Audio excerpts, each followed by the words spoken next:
चाहे कांग्रेस की हम बात कर लें, राष्ट्रीय अध्यक्ष एक दलित चेहरा है मल्लिकार्जुन खड़गे, उनका भी कोई बयान आया नहीं है इसको लेके कि रामचरितमानस में दलित पिछड़ों और नारियों का अपमान है। राम भक्त अगर रहते तो 15 लाख वाला झूठ क्यों बोले होते? राम भक्त रहते तो 2 करोड़ की बेरोजगारी वाला झूठ क्यों बोले होते?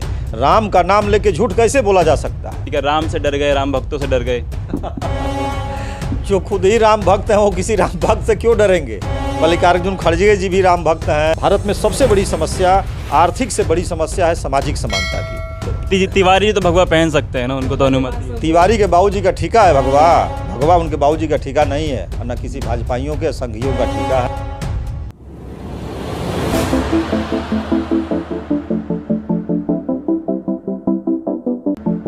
नमस्कार दोस्तों, मैं सुमित यादव, आप देख रहे हैं द सुनामी। और हम लोग आज बात करने वाले हैं जो तमाम मुद्दे देश में चल रहे हैं, चाहे वो बजट पेश किया गया, बजट में क्या रहा, मिडिल क्लास के लिए क्या रहा, किसानों के लिए क्या रहा, युवाओं के लिए क्या रहा, महिलाओं के लिए क्या रहा, इन सारी चीज़ों पे हम लोग बातचीत करेंगे। इसके अलावा राम काफ़ी दिनों से राजनीति में है, राम पर काफ़ी बातचीत होती है, फ़िलहाल रामचरितमानस चर्चा में है, उस पर भी बातचीत करेंगे और क्या मुद्दे हैं। हमारे साथ बात करने के लिए मौजूद हैं IYC के पूर्व अध्यक्ष केसी यादव जी। बहुत बहुत स्वागत है चैनल पर। धन्यवाद। बजट में क्या रहा, कैसा लगा आपको बजट? सरकार ने एक ड्रामेटिक कहा जा सकता है, एक ऐसा फिल्मांकन किया है इस बजट में कि देश की जनता को लगे कि हमारे लिए बहुत कुछ दे दिया गया। कर की बात हो, चाहे बहुत सारी बातें हुई, लेकिन जो वास्तविक समस्या इस देश की, जितना मैं समझ पाता हूँ, सबसे बड़ी समस्या है भारत में बेरोजगारी। दूसरी समस्या है इस समय जो बनी हुई है वो महंगाई है। तीसरी समस्या है कि देश के अंदर जो जातिगत और धार्मिक असंतुलन जो बढ़ रहा है, उस पे हमारा क्या फोकस होना चाहिए। इन तीनों विषयों पर मैं पाता हूँ कि ये सरकार इस बजट में पूरी तरह से फेल रही है और कहीं भी कोई स्पष्ट उनका लक्ष्य और ध्येय इस पे नहीं दिखाई देता इन 3 विषयों। इन्होंने कहा कि नया स्लैब बना दिया 7.5 लाख का, मिडिल क्लास लोगों के लिए अच्छा हो गया। पहले 5.5 पे टैक्स मिल लगता था, 7.5 पे लगेगा। जिस टैक्स की बात करते हैं, जो कर्मचारी वर्ग है या कोई छोटा मोटा व्यक्ति ऐसा जो थोड़ा बहुत पैसा कमाता है, लेकिन इस देश में एक बहुत बड़ी आबादी है, एक बहुत बड़ा समूह है, बहुत से ऐसे परिवार हैं इस देश में, हर गांव के 60%, 70%, 80%, जिनके घरों में आज तक कोई सरकारी नौकरी पाया ही नहीं। स्वतंत्र भारत के इतिहास में आज तक सरकारी नौकरी ही नहीं मिली है। उन 70%, 80% परिवारों को आप किसी भी गांव का जाकर सर्वे कर लो, आप आंकड़ा उठा लो, तो उसके लिए ये जो बात कर रहे हैं उसमें क्या है। अब जैसे ये लाए हैं गोवर्धन योजना, पूर्वोत्तर भारत के 7 राज्यों में जो पूर्वोत्तर विकास परिषद की बात होती है, वहाँ सड़कों के निर्माण के लिए 2419 करोड़ की इन्होंने व्यवस्था की है। इतने बड़े समूह के लिए जहाँ सड़क और ढांचागत विकास करना, उसके लिए एक छोटा सा अमाउंट दे रहे हैं। और 10,000 करोड़ किसके लिए दे रहे हैं?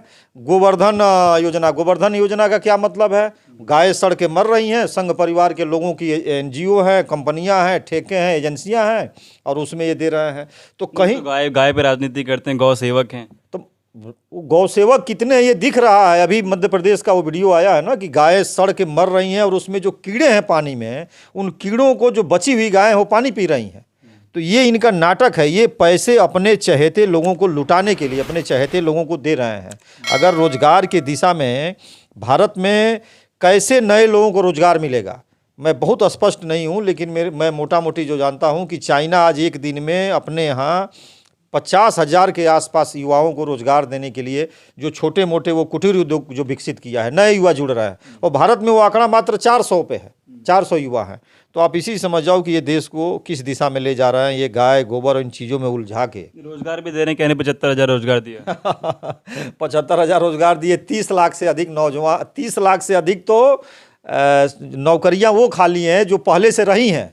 और जिस देश में इतनी बड़ी जनसंख्या है, यहाँ नौकरियों की कटौती हो रही है। आप देखिए कि भारतीय रेलवे में जितने गेटमैन और पैटमैन थे, उनकी नौकरियां मैक्सिमम किए ख़त्म कर दिए, और अंडरपास बना रहे हैं। 90% अंडरपास असफल है, उसमें कोई गाड़ी जा ही नहीं सकती है। 8 महीना वो पानी से भरा रहता है।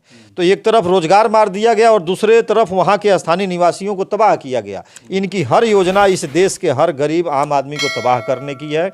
कुछ चुनिंदा लोगों को लाभ पहुंचा के और अपने मठों में सुख और भोग की जो बात है वहां तक पहुंचाने की, और उसी दिशा में वो काम कर रहा है। नहीं, अभी बिहार से जो आग लगी हाल ही में चर्चा में है, रामचरितमानस की उत्तर प्रदेश तक वो पहुंची। कहा जा रहा है कि दलित पिछड़ों और नारियों का अपमान है इस दोहे में। अगर कहीं लिखा है और दलित पिछड़े इस बात को मानते हैं तो उस बात को सुना जाना चाहिए, और अगर ऐसा कुछ गलत है तो उसको हटाया जाना चाहिए। है गलत? आपको क्या लगता है? मैं दोहा तो आप भी जानते हो। नहीं, दोहा तो मैं रोजे देखता हूँ, सोशल मीडिया और टीवी पे चल रहा है। जो उसको मानने वाले हैं वो ये लिख रहा है कि नहीं नहीं, ये इस भाषा में नहीं है, उसका उद्देश्य ऐसा नहीं है। जो भी इस देश के दलित पिछड़े हैं वो कह रहे हैं कि नहीं, ये इसी दिशा में है, हमको पीटने और मारने की ही बात है। तो दोनों की बातों पर बहस होनी चाहिए, और जो बात सही होनी चाहिए। अगर दलित और पिछड़े मानते हैं कि नहीं वो गलत है तो हटना चाहिए, इसमें कौन सी बुरा है। उसका अर्थ बदल तो दिया, दंड की जगह शिक्षा कर दिया। तो अब बदल रहे हैं तो क्यों बदल रहे हैं? क्यों गीता प्रेस ऐसे छपा रहा है? अब शिक्षा आ रहा है, शिक्षा के बाद कल क्या हो जाएगा? यही दिक्कत है इस देश में। इस देश में और ख़ास तौर से बहुत सी ऐसी बातें जो कही गई हैं, मैं बहुत ज़्यादा उस पर नहीं जाऊँगा, लेकिन इतना ज़रूर कहूँगा कि भारत का जो जनमानस है, अगर हम एकता की बात करते हैं, हम सबको मानते हैं, सनातन प्रवृत्ति की बात करते हैं, तो वहाँ बराबरी होनी चाहिए। और अगर गैर बराबरी दिखती है तो वहाँ बिल्कुल क्षोभ पैदा होगा, उसे असंतुष्टि है, उसे असहमति है हमारी भी। और हमें लगता है कि इस देश का कोई भी व्यक्ति जो कहता है कि सनातन प्रवृत्ति की बात करता है, तो फिर सब वसुधैव कुटुंबकम की जो बात है वो बात यहाँ से शुरू होनी चाहिए। सबको समान रूप से देखने, मानने, सबको समान रूप से हक और बराबरी के साथ जीने का अधिकार होना चाहिए। भारत में सबसे बड़ी समस्या, आर्थिक से बड़ी समस्या है सामाजिक समानता की। इस देश में सामाजिक समानता की लड़ाई बहुत पुरानी है, आज भी वो लड़ाई जारी है, आज भी लोग लड़ रहे हैं। आज भी इस देश में जातिवाद और गैर बराबरीवाद है और एक बड़ा संघर्ष है। उसको इन छोटी बातों में नहीं ख़त्म किया जा सकता है, लेकिन वो लड़ाई है, जीवित है, और वो आवाज़ें भी जीवित हैं। और उस पे हमें लगता है कि इतना बवाल हुआ बीते कुछ दिनों में रामचरितमानस पे, लेकिन हम लोगों ने देखा विपक्षी पार्टियों, चाहे कोई भी पार्टी हो, किसी भी बड़े नेता का बयान उतना खुलकर नहीं आया। चाहे वो समाजवादी पार्टी के अखिलेश यादव हों, या फिर बिहार में नीतीश का कोई बयान हो, या तेजस्वी का कोई बयान हो, या चाहे कांग्रेस की हम बात कर लें, राष्ट्रीय अध्यक्ष एक दलित चेहरा है मल्लिकार्जुन खड़गे, उनका भी कोई बयान आया नहीं है इसको लेके कि रामचरितमानस में दलित पिछड़ों और नारियों का अपमान है। क्या वजह है इसकी? क्या राम से डर गए, राम भक्तों से डर गए? जो खुद ही राम भक्त हैं वो किसी राम भक्त से क्यों डरेंगे? मल्लिकार्जुन खड़गे जी भी राम भक्त हैं, और जो बाकी दूसरे पार्टियों के नेता हैं, मैं उनका नाम नहीं लूँगा। और हम सभी राम का, भगवान राम का, मर्यादा पुरुषोत्तम भगवान राम का बहुत सम्मान करते हैं। भगवान राम का जो जीवन चरित्र है, जो दिखाया गया और जो बोला जाता है, उस जीवन चरित्र से और बाकी जो वास्तविकताएं इस देश में, उससे बिल्कुल तालमेल ही नहीं है। भगवान राम तो आप उनका जीवन देखेंगे कि मामूली उस ज़माने में, उस ज़माने के एक चक्रवर्ती सम्राट के वो बेटे थे। उनका जो जीवन आदर्श है, उन्होंने किस रूप में जिया, जीवन भर ही अपने एक एक हक को छोड़ते गए और समाज में बेहतरी के लिए और अन्याय के खिलाफ लड़ते रहे। उनका जीवन और इन चौपाइयों से मुझे मानना है कि लेना देना ही नहीं है। ये जो गढ़ी गई हैं या जो कही गई हैं, और जो बात आपने उठाया कि तमाम बड़े जो नेता हैं वो इस विषय पे कुछ नहीं बोल रहे, वो क्यों नहीं बोल रहे हैं? कि इस देश में एक धार्मिक बवंडर की लगातार कोशिश होती रहती है। भारत को धर्म आस्था का विषय है, और वो हमारे अंदर पूजा और पद्धति और बहुत सारी दूसरी चीज़ों में सम्मिलित है, वहीं तक सम्मिलित होना चाहिए। लेकिन उस धर्म को सत्ता के केंद्र बिंदु में, बवंडर के केंद्र बिंदु में स्थापित किया जा रहा है। इसलिए सभी नेता उससे बच रहे हैं कि हम उस बवंडर में न जाएं। मुख्य कारण वही मैं कह रहा था कि राम के नाम पे राजनीति करके भारतीय जनता पार्टी सत्ता में काबिज है पिछले कई सालों से। उसी वजह से क्या राम पे नहीं बोल रहे, रामचरितमानस पे नहीं बोल रहे? राम सत्ता का लोभ है? नहीं, सत्ता का लोभ नहीं है। सत्ता का लोभ होता तो उससे ज़्यादा दूसरे लोग भी बवंडर कर सकते थे, झूठ बोल सकते थे। झूठ बोलना है, झूठ बोल के इस देश में दंगे फसाद करवाए जा रहे हैं। झूठ बोल के इस देश में तमाम उल्टी सीधी चीज़ें की जा रही हैं। झूठ बोल के मोदी जी कहते हैं कि मैं राम भक्त हूँ। राम भक्त अगर रहते तो 15 लाख वाला झूठ क्यों बोले होते? राम भक्त रहते तो 2 करोड़ की बेरोजगारी वाला झूठ क्यों बोले होते? राम का नाम लेके झूठ कैसे बोला जा सकता है? सही बात यह है कि जो वास्तविकता है वो मीडिया जगत भी उस पर बात नहीं करता है, और आम आदमी भी उस पर बात नहीं कर पाता है। सही बात यह है कि राम का नाम एक इतना बड़ा आदर्श वहाँ स्थापित किया गया है, और है उस आदर्श के आड़ में जो लोग झूठ बोलते हैं वो राम के नाम को बेचते नहीं हैं बल्कि बदनाम करते हैं वो लोग। ये लोग बदनाम करने वाले लोग हैं जो ये कहते हैं कि जितने वादे किए, अगर उन वादों के नाम पे उनसे कहा जाए कि भगवान राम के पास आप खड़ा होके और कसम खा के कहिए कि इसमें से क्या एक भी वादा आपने पूरा किया। जो रामदेव हैं जो 25 और 35 रुपये का डीजल पेट्रोल बेचते थे, उनका भी नाम राम से ही शुरू होता है, रामदेव। एक ऐसा ढोंगी झूठा आदमी जिसने इतनी झूठ फैलाई इस देश में घूम घूम के। वो आदमी बोलता था कि मेरे पास आंकड़ा है कि हर एक व्यक्ति को 12-12 लाख रुपया मिल जाएगा, गाँव के हिसाब से और जनसंख्या के हिसाब से मैं जोड़ रखा हूँ। तो क्यों नहीं 12-12 लाख ला के दे देता है?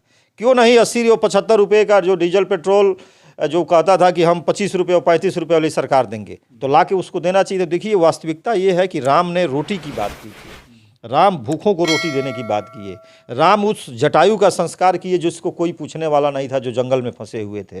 राम हर उस अंतिम व्यक्ति के साथ खड़े हुए जिसको समाज में कहीं किनारे किया गया था, कहीं पीछे किया गया था। आप उनके जीवन को देखेंगे, ये लोग क्या कर रहे हैं कि ये हर उस व्यक्ति के साथ खड़ा हो रहे हैं जो समाज में इन पिछड़े शोषितों का शोषण करने में लगा हुआ है। और इसलिए लड़ाई इस लेवल पर लड़ाई चल रही है। चूँकि धार्मिक चीज़ों को जब आप बोलते हैं तो इस देश में एक ऐसी रचना इस समय रची गई है और मीडिया उन चीज़ों को जिस तरह से दिखाती है। अभी जो धीरेंद्र शास्त्री की बात होती है, सवाल जो महाराष्ट्र में वो अंधता निवारण समिति वाले उन्होंने कहा, और आज तक के चैनल पे मैं देख रहा था उनको बुला के बात किया जा रहा था। मुझे दूसरे चैनल का नाम नहीं लेना चाहिए था, आपसे बात हो रही थी, लेकिन मैं क्यों जिक्र किया। उनका फट से ये सवाल था कि भाई आप किसी एक हिंदू संत के खिलाफ मुकदमा किए, आप दूसरे धर्मों के प्रति क्यों नहीं किए। दूसरे धर्मों के प्रति उस आदमी ने आंकड़ा दिया, 4-5 पादरियों को उस आदमी ने जेल भिजवा चुका है। 100 से अधिक मौलवियों को जो इस्लाम को मानते हैं, जिन्होंने झूठ बुला के नफरत फैला के लोगों को ठग रहे थे, उनको वो जेल भिजवा चुके हैं। यह हिंदू सनातन प्रवृत्ति में ये दूसरा आदमी है जिसको उन्होंने भिजवाया। तो इन घरानों को ये भी तो देखना चाहिए था ना कि भाई इस आदमी का जो काम है वो पहले क्या रहा है। धीरेंद्र शास्त्री का भी हाल ही में बयान आया कि आप सब लोग हमारा साथ दें, हम आपको हिंदू राष्ट्र बना के देंगे, आपका साथ मांग रहे हैं। वो ज़मीनों पर कब्जा करने के लिए ये बात कहा होगा, वो लोगों को शोषण करने के लिए बात कहा होगा। वो कितना बड़ा सनातनी है उसको मालूम नहीं है हिंदू शब्द के बारे में। हिंदू राष्ट्र की जरूरत है कि नहीं? हिंदू राष्ट्र की जो कल्पना है ऐसे बेहूदों से हो ही नहीं सकती है। ये रोज जो वसूली करते हैं 10 रुपया 20 रुपया, जो झूठ बोल के लोगों को जो लूट रहे हैं बैठा के मेला लगा के, इनसे इस देश को बचाना है। भगवान राम को इनसे बचाना है, हनुमान जी महाराज को इनसे बचाना है। हनुमान जी महाराज का एक जीवन दर्शन बता दीजिए।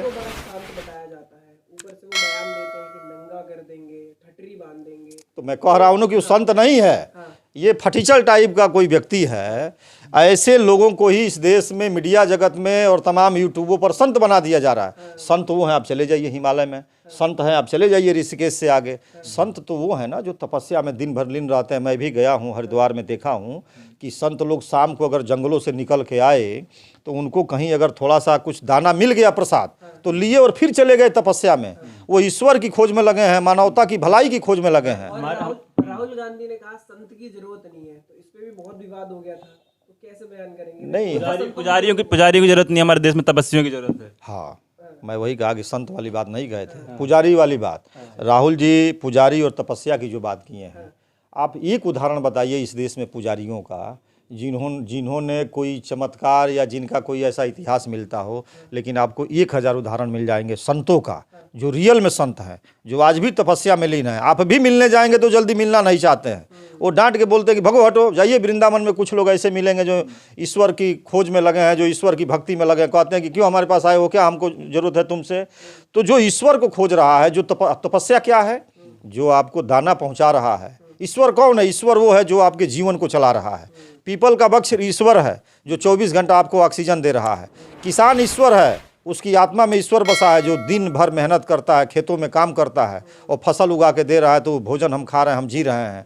और आपको मालूम होगा कि भूखमरी से मौतें भी होती हैं। तो क्यों होती है? कि अन्न नहीं मिलता है। तो अन्न ही ईश्वर है, अन्न ही ब्रह्म है। और जब उस ब्रह्म की आप कल्पना करते हैं तो ये जो गृहस्थ समाज है, जो जीवन है, और तमाम जो बड़े संत है वो कहते हैं कि तुमको कहीं लंगोटी बांधने की और भागने की ज़रूरत नहीं है। अपने घर में सद आचरण से रहो, सद विचार से रहो, तो वहीं ईश्वर है और तुम ही संत हो।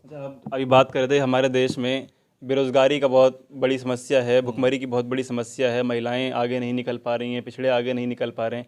इन सब समस्याओं के बीच में हमारे देश में लोगों की धार्मिक भावनाएं बहुत जल्दी आहत हो जाती हैं। चाहे स्वामी प्रसाद मौर्य रामचरितमानस पर कोई बयान दे दें, चाहे राहुल गांधी पुजारियों पर कोई बयान दे दें, चाहे पठान में दीपिका पादुकोण कोई भगवा कलर की बिकनी पहन के आ जाएं। मनोज तिवारी भी भगवा कलर पहन के डांस कर रहे हैं, और भी ये जो गोरखपुर से भी सांसद बना हुआ है रवि किशन, ने भी भगवा पहन के डांस किया है। और इसके पहले भी कई हिंदी फिल्मों में मैं देखा हूँ भगवा पहन के डांस करने। और कपड़े से और भगवा से और हरे और नीले और केसरिया से अगर आप जीवन को जोड़ोगे भाई, एक वस्त्र बनाए गए हैं पहनने के लिए, और वस्त्र हम पहनते हैं। अब हम कोई वस्त्र पहने हुए हैं, उसका कलर कुछ और है, और उस वक्त हम कोई गाना गा दिए, कोई बात कह दिए, तिवारी जी तो भगवा पहन सकते हैं ना, उनको तो अनुमति है। तिवारी के बाबूजी का ठेका है भगवा उनके बाबूजी का ठेका नहीं है, और न किसी भाजपाइयों के संघियों का ठेका है। ये सब पहनते हैं। मेरे घर भी संत हुए हैं, महात्मा हुए हैं। हम भी ईश्वर को मानते हैं, हम भी पूजा करते हैं। ईश्वर किसी के ठेके में नहीं है, और ईश्वर की जो पूजा पद्धति है वो निजी जीवन की बात है, और सामाजिक जीवन में हम लाते हैं तो ईश्वर की शुरुआत ही होती है मानव कल्याण से। ईश्वर की बात ही वहाँ आती है जब कोई व्यक्ति समाज से पीड़ित हो जाता है, और जब दुनिया में उसको कोई आस नहीं दिखाई देती है तो वो ईश्वर के शरण में जाता है।